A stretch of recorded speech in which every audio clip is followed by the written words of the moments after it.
आप सभी दोस्तों को मेरा प्यार भरा नमस्कार। दोस्तों, सोमवती अमावस्या का व्रत सुहागिन महिलाओं के लिए अत्यंत महत्व रखता है।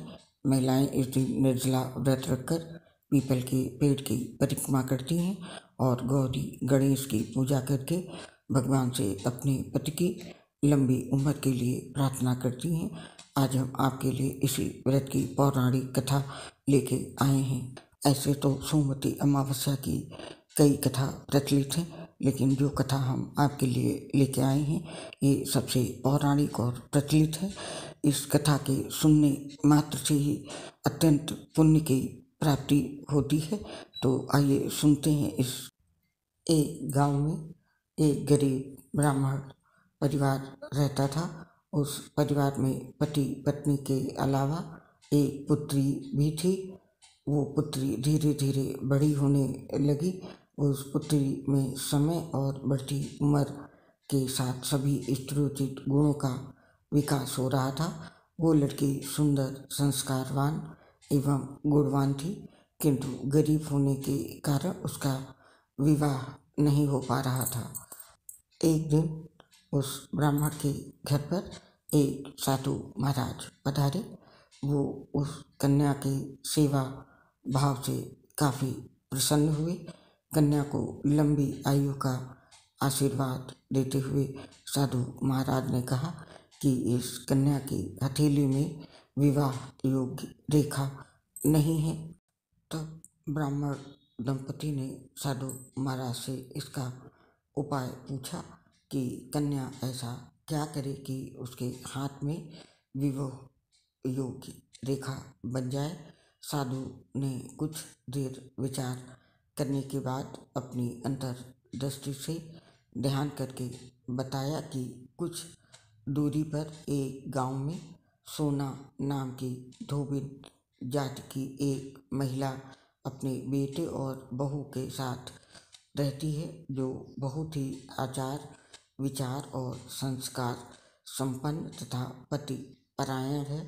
यदि वो कन्या उसकी सेवा करे और वो महिला इसकी शादी में अपने मांग का सिंदूर लगा दे तो उसके बाद इस कन्या का विवाह हो तो इस कन्या का वैधव्य योग मिट सकता है।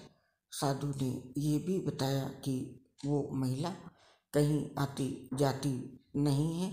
ये बात सुनकर ब्रह्मणी ने अपनी बेटी से धोबिन की सेवा करने की बात कही।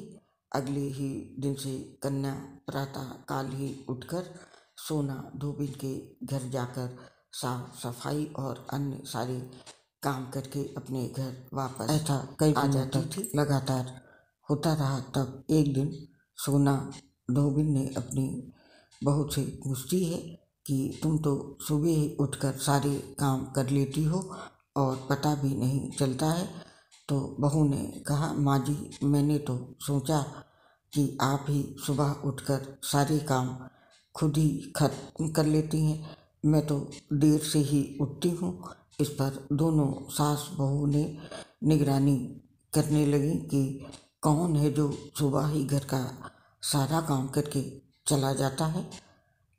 कई दिनों के बाद धोबिन ने देखा कि एक कन्या मुंह अंधेरे घर में आती है और सारे काम करने के बाद चली जाती है। जब वो जाने लगी तो सोना धोबिन ने उसके पैरों पर गिर पड़ती है और पूछने लगी कि आप कौन हैं और इस तरह छुपकर मेरे घर की चाकरी क्यों करती हैं। धोबिन के ऐसे पूछने से तब कन्या ने साधु महाराज के द्वारा कही गई सारी बातें धोबिन को बताई। तो सोना धोबिन के पति परायण थी, उसमें तेज था। वो तैयार हो गई उसे सुहाग देने के लिए और सोना धोबिन के पति थोड़ा अस्वस्थ थे। तो उसने अपनी बहू से अपने घर लौट आने तक के लिए उसे घर में रहने के लिए कहा। के बाद सोना धोबिन उस लड़की के घर में उसे सुहाग देने के लिए जाती है और सोना धोबिन जैसे ही अपने मांग का सिंदूर उस कन्या की मांग में लगाती है तो उसका पति मर जाता है, लेकिन धोबी को इस बात का पता चल जाता है कि उसका पति जो है वो अब नहीं रहा है, क्योंकि वो अपने घर से निर्जला ही चली थी। वो ये सोचकर घर से बिना पानी पिए चली थी कि रास्ते में यदि कहीं पीपल का पेड़ मिलेगा तो उसे भंवरी देकर और उसकी परिक्रमा करके ही जल ग्रहण करेगी। उस दिन सोमवती अमावस्या थी। ब्राह्मण के घर से मिले हुए पकवान की जगह पे धोबिन जो है वो ईंट के टुकड़ों से 108 बार भंवरी देकर 108 बार पीपल के पेड़ की परिक्रमा करी और उसके बाद उसने जल ग्रहण किया। ऐसा करते ही उसके पति के मुर्दा शरीर में वापस जान आ गई और धोबिन का पति वापस जीवित हो उठा। इस प्रकार सोमवती अमावस्या के प्रभाव से उस कन्या का और धोबिन का दोनों का भगवान ने कल्याण किया। इसलिए सोमवती अमावस्या के दिन शुरू करके जो भी व्यक्ति हर अमावस्या के दिन भंवरी देता है उसकी सुख और सौभाग्य में वृद्धि होती है। पीपल के पेड़ में सभी देवों का वास होता है, अतः जो व्यक्ति हर अमावस्या को न कर सके वो केवल सोमवार की पड़ने वाली अमावस्या के दिन 108 वस्तुओं की भंवरी देकर सोना, धोबिन और गौरी गणेश का पूजन करता है, उसे अखंड सौभाग्य की प्राप्ति होती है। और ऐसी प्रचलित परंपरा है कि पहली सोमवती अमावस्या के दिन धान, पान, हल्दी, सिंदूर और सुपारी की भंवरी दी जाती है।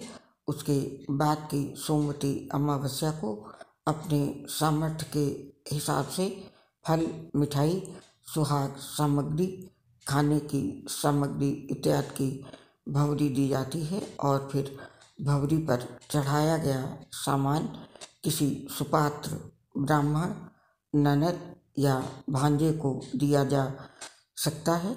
और ये ध्यान रखें कि भंवरी का सामान अपने गोत्र या अपने से निम्न गोत्र में दान नहीं देना चाहिए। मतलब जो भी सामान आपने भंवरी पर चढ़ाया है उस सामान को अपने सेम गोत्र वाले को या जो आपसे नीचा पड़ता हो उसे दान में नहीं देना चाहिए।